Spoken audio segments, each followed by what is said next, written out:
नमस्कार दोस्तों, मैं आपका दोस्त एडवोकेट वीरेंद्र सिंह खुराना उपस्थित हूं आज एक नए निर्णय के साथ। आज हम लोग जो चर्चा करने जा रहे हैं सुप्रीम कोर्ट के एक बेहद महत्वपूर्ण और लैंडमार्क जजमेंट की, जो चेक बाउंस केस से संबंधित है, यानी कि सेक्शन 138 एनआई एक्ट से संबंधित है, उससे जुड़ा हुआ है। इससे पहले भाई आपसे निवेदन कि यदि अभी तक आपने हमारे चैनल को सब्सक्राइब नहीं किया है तो इस चैनल को सब्सक्राइब कर दें। आप पहली बार इस चैनल में आए तभी इस चैनल को सब्सक्राइब कर दें। हमारा प्रयास अगर आपको सरल हिंदी भाषा में निर्णयों का विश्लेषण अच्छा लग रहा है तो हमारे इस चैनल को लाइक करें, शेयर करें। यदि कोई कमी रह जाए तो आप हमको निसंकोच होकर बताएं।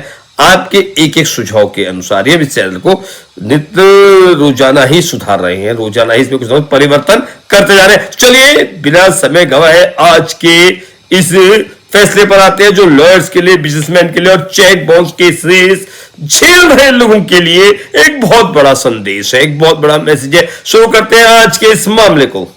यह मामला है मैसर्स श्री ओम सेल्स बनाम अभय कुमार का। शिकायतकर्ता ने आरोप लगाया कि रुपए 20 लाख का चेक माल की आपूर्ति के बदले में दिया गया था।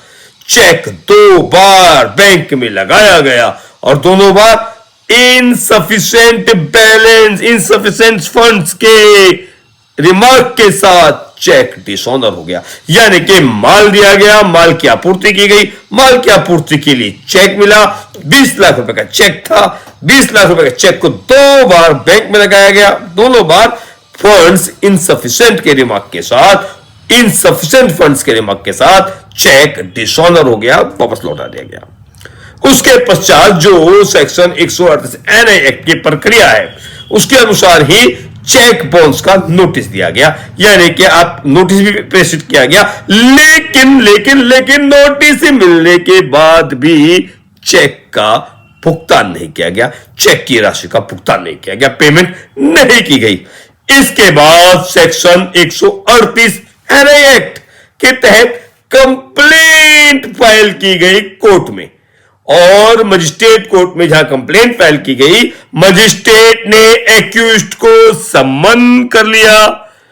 अब क्या होता है, सम्मन भी हो गया, एक्यूज्ड ने हाई कोर्ट में, अब देखिए हुआ क्या, आपने मजिस्ट्रेट कोर्ट ने एक्यूज्ड को सम्मन कर लिया।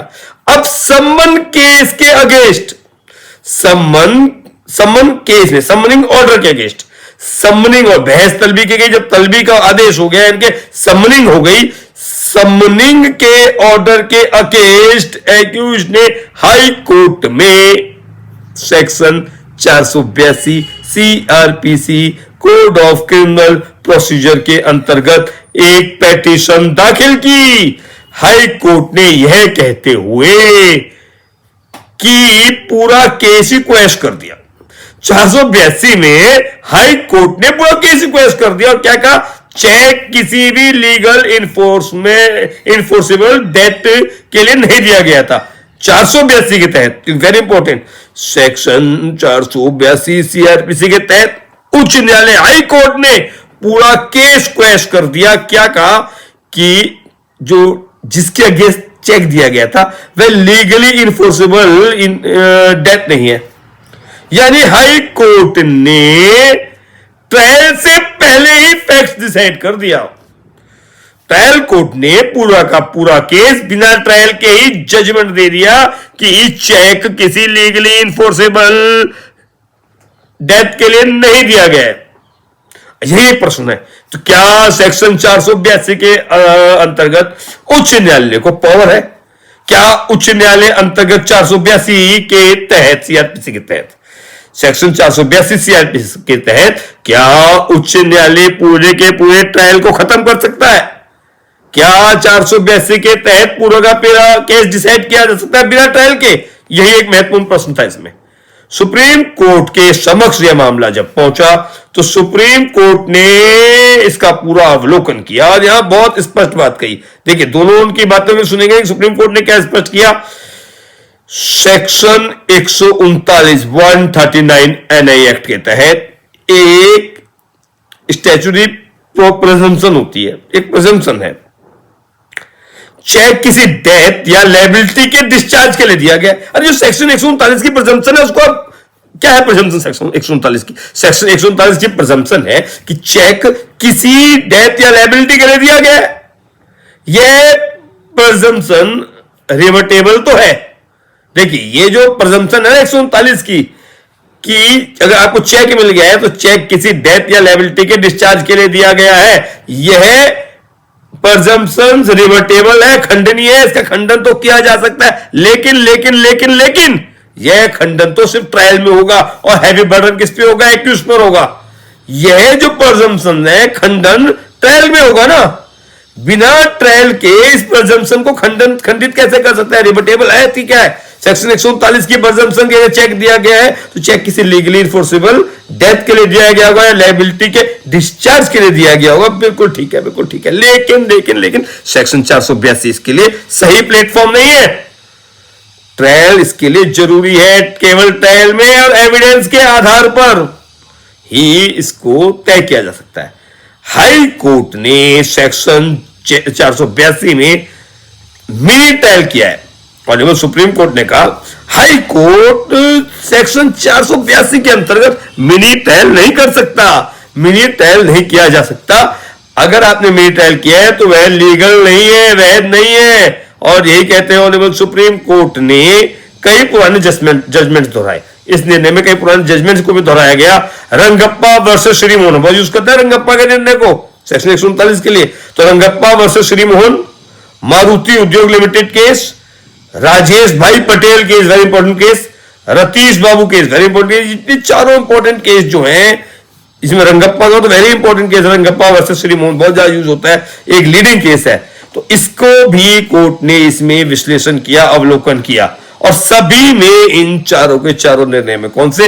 Rangappa versus Shri Mohan, Maruti Udyog limited case और राजेश भाई पटेल केस, रतीश बाबू केस, इन सभी में एक बात कॉमन है, disputed question of fact pre trial stage पर डिसाइड नहीं हो सकते। यानी कि इन चारों के चारों में जो एक इंपॉर्टेंट तथ्य आया कि जो डिस्प्यूटेड क्वेश्चन ऑफ फैक्ट्स हैं वह प्री ट्रायल स्टेज पर डिसाइड नहीं हो सकते।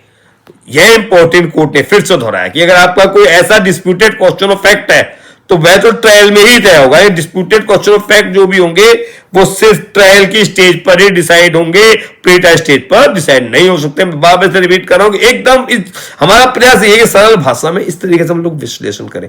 कई बार स्पीड बढ़ जाती है, कई बार डाउन हो जाती है, इसलिए कि आपको हल्का सा याद भी होता है ना कि कहीं पर कहता है लिखे हुए लिखतम पढ़तम से ज्यादा जो सुनतम है वो ज्यादा इंपॉर्टेंट हो जाती है। तो कानून में तो है ना कि वक्तव्य से ज्यादा लिखतम इंपॉर्टेंट है। देखिए कि लिखा हुआ ज्यादा इंपॉर्टेंट है मौखिक किए गए, लेकिन आत्मसात करने के लिए लिखे हुए की जगह आप सुन रहे हैं तो विपरीत है एकदम इसके, तो सुना हुआ एकदम याद रह जाता है। इसलिए मैं बार बार एक चीज को रिपीट कर रहा हूं कि जो सेक्शन एक देखिए सेक्शन 139 की प्रिजम्पशन रिवर्टेबल तो है लेकिन प्री ट्रायल स्टेज में नहीं हो सकती। Disputed question of fact pre trial stage पर डिसाइड नहीं हो सकते। और सुप्रीम कोर्ट ने क्या कहा कि हाई कोर्ट का ऑर्डर गलत था, अपील अलाउ की जाती है, कंप्लेंट रिस्टोर की जाती है, ट्रायल कोर्ट केस को कानून के अनुसार चलना होगा, सुनेगा। ट्रायल कोर्ट जो है केस को, जो ट्रायल कोर्ट है केस को कानून के अनुसार सुनेगा। और सुप्रीम कोर्ट ने यह भी साफ किया कि हम मेरिट्स पर कोई ओपिनियन नहीं दे रहे हैं। मेरिट्स पर कोई नहीं छुआ, गुण दोष के आधार पर कुछ नहीं छुआ, सिर्फ ये कहा, सिर्फ एक लीगल क्वेश्चन कोर्ट ने डिसाइड किया। आप मेरिट पर जाइए, अगर आपका केस बनता है आप जीत जाएंगे, दूसरा केस बनता है दूसरा जीत जाएगा। तो इसलिए मेरिट पर तो कुछ भी नहीं कहा, इतना कहा कि आप 482 के देखिए जो सेक्शन 138 के केस की हत्या हो गई थी उस हत्या को रोका। जो सुप्रीम कोर्ट हमारा संरक्षक सबका सुप्रीम कोर्ट है, तो जो सुप्रीम कोर्ट ने किया एक केस को खत्म कर दिया गया था, इस केस को खत्म कर दिया गया था, तो कोर्ट ने नहीं, हाई कोर्ट का ऑर्डर तो गलत था, अपील अलाउ की जाती है, कंप्लेंट रिस्टोर की जाती है, ट्रायल कोर्ट केस को कानून के अनुसार सुनेगा। सुप्रीम कोर्ट ने यह भी साफ किया कि हम मेरिट्स पर कोई ओपिनियन नहीं दे रहे हैं। अब इस जजमेंट का प्रैक्टिकल असर क्या होना है, इसको तो देख लें कि इस जजमेंट का प्रैक्टिकल असर क्या होगा। देखिए एक्यूज्ड के लिए क्वेश्चन अब आसान नहीं है। मतलब एक्यूज 482 में गया, सीधा मेरिट पे क्वेश्चन करा के ले आए तो कोर्ट नहीं, सुप्रीम कोर्ट के इस ऑर्डर से ये तो साफ हो गई। देखिए आप प्री ट्रायल स्टेज पे नहीं करिए, क्वेश्चन इतनी आसान नहीं है कि आप चले गए। कंप्लेनेंट के लिए सेक्शन 138 और मजबूत होगा, उसकी धार और मजबूत होगी जो कंप्लेनेंट है। और लॉयर्स के लिए भी है कि अब सेक्शन 482 का एक जजमेंट है कि 482 का मिसयूज भी बंद होना चाहिए। तो यह हर जगह पे जो है रेफरेबल होगा, ये रेफर किया जाएगा हर जगह पर। इस केस को एक मिसाल बन के आएगा, एक लीडिंग केस के रूप में आएगा कि आप 482 के स्टेज पर, सेक्शन 482 के स्टेज पर हाई कोर्ट प्री ट्रायल नहीं कर सकता। सेक्शन 482 के अंतर्गत प्री ट्रायल को रोका गया है कि प्री ट्रायल सेक्शन 482 के तहत नहीं किया जा सकता। तो यह निर्णय एक बहुत इंपॉर्टेंट निर्णय के रूप में आने वाला है, ये सबके काम आएगा।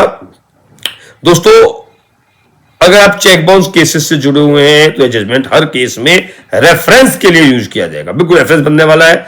अगर आपको एनालिसिस उपयोगी लग रहा हो हमारा हिंदी सरल भाषा में, शुद्ध में इसलिए कई बार कहता हूं कि शुद्ध से कहता हूं तो कई बार तो इंग्लिश के वर्ड भी इंग्लिश तो हो ही जाता है।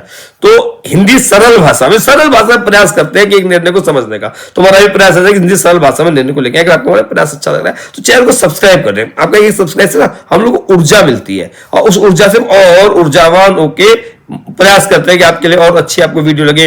कई जजमेंट पढ़ते हैं, एक जजमेंट लाते हैं कि जो आपको अच्छा लगे उसको लेके आते हैं। प्रयास अनवरत जारी है, जारी रहेगा, बिल्कुल जारी रहेगा। आपको इसका साइटेशन बताने से पहले वही मैं कह रहा हूं, चैनल को लाइक शेयर जरूर कर दें। और मैं आपको वही दोस्त एडवोकेट वीरेंद्र सिंह खुराना आपको अब इसका साइटेशन बताने जा रहा हूं। देखिए इसका जो साइटेशन है इंडी सुप्रीम, आपकी स्क्रीन पर भी आ गया है और स्क्रीन पर जो आपका आया है ये citation in the supreme court of India, in the Supreme Court of India, criminal appeal and jurisdiction, criminal appeal number 5588 of 2025, arising out of SLP criminal number 8703 upon 2019, Messrs Shri Om Sales versus Abhay Kumar at the rate of Abhay Patel and others। और इसका ये भी देख लेते हैं, date of judgement जो इसकी है ये 19 दिसंबर 2025 का जजमेंट है। तो एक प्रयास, ये लेटेस्ट जजमेंट आपके सामने लेके आता है, हमारा एक प्रयास रहता है कि लेटेस्ट से लेटेस्ट जजमेंट लेके आए। तो ये 19 दिसंबर 2025 का जजमेंट है। जस्टिस मनोज मिश्रा और जस्टिस उज्जवल भुआन जी का जजमेंट है ये। और इसका एक काम कर लेते हैं, आपका क्यूआर कोड भी ले आते हैं। क्यूआर कोड से भी कई बार अपना स्कैन करके भी जजमेंट तो चाहिए ना, तो स्कैन करके भी जजमेंट आपके सम्मुख आ जाएगा। तो ये क्यूआर कोड हम लेके आगे 2025 का INSC 1474 1474 2025 का INSC, यह इसका क्यूआर कोड है। क्यूआर कोड से जजमेंट स्कैन हो जाएगा। तो मैं तो यह एक निर्णय था जिसको हम आपके सम्मुख लाए हैं। मैं आपका दोस्त एडवोकेट वीरेंद्र सिंह खुराना विदा ले रहा हूं आज के लिए। कल फिर किसी एक नए निर्णय के साथ आपके सम्मुख आपका दोस्त एडवोकेट वीरेंद्र सिंह खुराना फिर से उपस्थित होगा। तब तक के लिए सभी को नमस्कार, नमस्कार, नमस्कार।